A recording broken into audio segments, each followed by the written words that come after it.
Que la paix du Seigneur vous soit multipliée. Je suis Frère Christ et je suis très content d'être avec vous aujourd'hui pour parler encore des mystères de notre Seigneur Jésus-Christ liés à sa parole.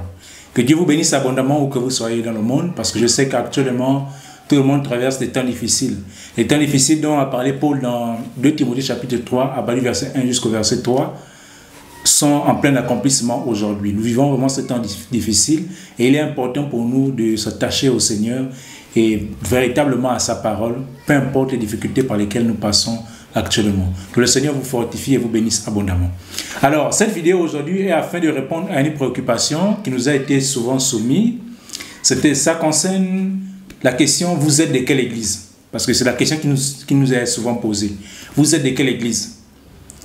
Mais moi, je vais répondre clairement aujourd'hui parce que nos réponses, vous le remarquerez, sont toujours appuyées sur le fondement des apôtres. D'ailleurs, je vais lire ce passage, Éphésiens chapitre 2, verset 20. Éphésiens chapitre 2, verset 20 déclare: « Vous avez été édifiés sur le fondement des apôtres et des prophètes, Jésus-Christ lui-même étant la pierre angulaire. » Nous sommes édifiés sur le fondement des apôtres et des prophètes. Jésus-Christ est la base, le fondement, la pierre angulaire. Alors, comme pour dire encore et rappeler encore que les enseignements que nous transmettons ou que nous sommes censés transmettre, ce sont des enseignements issus du fondement des apôtres. Nous ne devons pas nous écarter ni à gauche ni à droite. Nous devons enseigner ce que les apôtres ont enseigné, parce que ce qu'ils enseignent vient de Jésus. C'est pourquoi Jésus déclare ceci. Jésus déclare dans Luc chapitre 10. Dans Luc chapitre 10, je pense qu'on va lire le verset... Luc chapitre 10, verset 16. Il dit, « Celui qui vous écoute m'écoute, et celui qui vous rejette me rejette, et celui qui me rejette rejette celui qui m'a envoyé. » Donc vous voyez que selon ce passage, Jésus a laissé les choses telles qu'elles doivent être, c'est-à-dire que son enseignement, il a transmis aux apôtres, et les apôtres nous l'ont transmis. Alors, c'est notre devoir d'enseigner ce que les apôtres ont enseigné, parce qu'en faisant ainsi, on enseigne la doctrine véritable de Jésus-Christ. C'est pourquoi Paul pouvait dire dans 1 Corinthiens chapitre 11, verset 1, il dit « Soyez mes imitateurs comme je le suis de Christ ». Paul imite Christ, alors nous on imite Paul. Donc ce qui entraîne que nous imitons Christ aussi. Alors, qu'est-ce que le fondement des apôtres nous enseigne par rapport à cette question? Vous êtes de quelle église? Nous sommes de l'église de Jésus-Christ. Nous sommes de l'église de Christ édifiée sur le fondement des apôtres, sur la doctrine de Jésus. Ouvrons Matthieu chapitre 16, verset 18, pour mieux comprendre de quoi je parle. Matthieu chapitre 16, verset 18. L'Écriture déclare ceci. « Et moi, je te dis que tu es Pierre, et que sur cette pierre je bâtirai mon église, et que les portes du séjour des morts ne prévaudront point contre elle. Et moi, je te dis que tu es Pierre, et que sur cette pierre, c'est-à-dire Jésus-Christ, il bâtira son église. Et les portes du séjour des morts ne prévaudront point contre cette église. » Pour dire que l'église ne mourra jamais. Et si vous comprenez mieux ou bien la profondeur de ce que je suis en train de dire, quand je dis l'église ne mourra jamais, vous comprenez tout de suite la profondeur de la question qui nous est souvent posée, la réponse, la profondeur liée à cette réponse. Nous sommes simplement église de Jésus-Christ, parce que l'église, c'est toi, mon frère, qui m'écoute, c'est toi, ma soeur, qui m'écoute, c'est nous, c'est moi qui suis église de Dieu. L'église parle, l'église marche, l'église respire, l'église enseigne, l'église apprend des enseignements du Seigneur. Nous sommes église de Dieu. Ouvrons 1 Corinthiens chapitre 16, verset 19. 1 Corinthiens chapitre 16, verset 19. L'Écriture déclare: « Les églises d'Asie vous saluent. Aquilas et Priscille, avec l'église qui est dans leur maison, vous saluent beaucoup dans le Seigneur. » Vous voyez que selon ce passage, on dit les églises d'Asie vous saluent. Donc ici on parle des personnes, des frères qui sont en Asie, qui saluent les autres frères. Les églises d'Asie vous saluent. On parle d'Aquilas et de Priscille avec l'église qui est dans leur maison, c'est-à-dire les frères qui prient dans leur maison. Donc on comprend par ce passage et par Matthieu chapitre 7 verset 18 que nous sommes l'église de Dieu. Alors mon frère, quand tu dis je vais à l'église, c'est pas correct. Quand tu dis mon église, c'est pas correct parce que selon la parole, Matthieu 7, 18, Jésus a dit je bâtirai mon. Il n'a pas dit ton. Il n'a pas dit ta. Il a dit mon église, c'est-à-dire son église à lui. Il est le chef suprême de l'église. selon Éphésiens chapitre 1, verset 21 au verset 22. Donc, je ne peux pas dire je vais à mon église. Non, c'est un abus de langage, ce n'est pas conforme. Je ne peux non plus dire je vais à l'église. Mais comment tu vas aller à l'église? Tu es à l'église. Je suis l'église, tu es l'église, nous sommes l'église de Dieu. Édifié sur le fondement des apôtres et des prophètes. Matthieu 7, 18, 1 Corinthiens chapitre 16, verset 19. Réalisez attentivement ces passages. Il est important pour vous de mieux comprendre cela. Église de Dieu. Paul déclare ceci. En 1 Corinthiens chapitre 3, verset 16, il dit: ne savez-vous pas que vous êtes le temple de Dieu et que l'Esprit de Dieu habite en vous? Ne savez-vous pas que vous êtes le temple de Dieu? C'est une question dans laquelle se trouve la réponse. C'est pour dire vous êtes le temple de Dieu et l'Esprit de Dieu habite en vous. Donc le temple de Dieu, ce n'est pas là où je vais. Le temple de Dieu, c'est ce que je suis. C'est pourquoi Paul dit dans Romains chapitre 12 d'offrir à Dieu un sacrifice. On doit offrir nos corps comme un sacrifice vivant. Parce que le temple est fait pour l'adoration. Or, mon corps est le temple de Dieu. Par conséquent, je dois offrir ce corps pour l'adoration. C'est pourquoi Paul dit je dois l'offrir comme un sacrifice vivant, saint et agréable à Dieu. Car le temple de Dieu est saint. Et c'est ce que nous sommes. 2 Corinthiens chapitre 6 à partir du verset 12 jusqu'au verset 18 démontre cela. Que nous sommes le temple du Dieu vivant.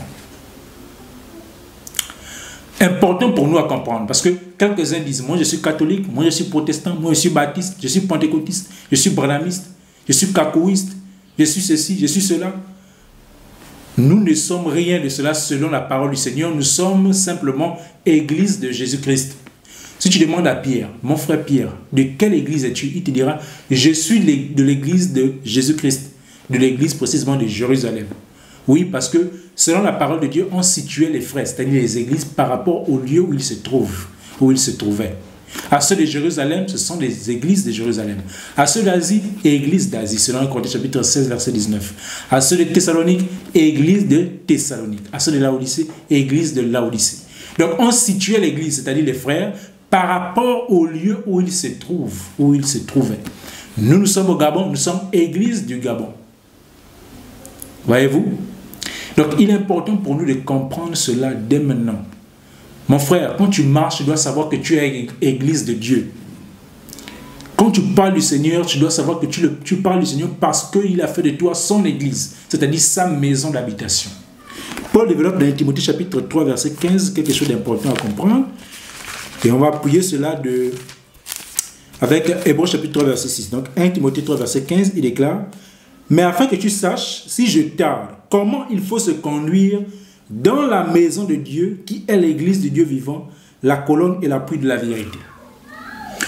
Donc, avant d'aller plus loin, je signale que ce thème est également disponible sur le site Fondement des Apôtres, donc www.fondementdesapôtres.com.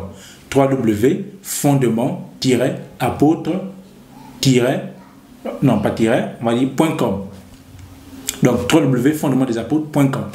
Également sur la chaîne du frère Ribaud, et la chaîne Fondement Apostolique. Et je vous invite à vous abonner à ces différentes chaînes et à la mienne également, parce que ça nous aide à être mieux référencés et ainsi vous participez à l'œuvre de Dieu.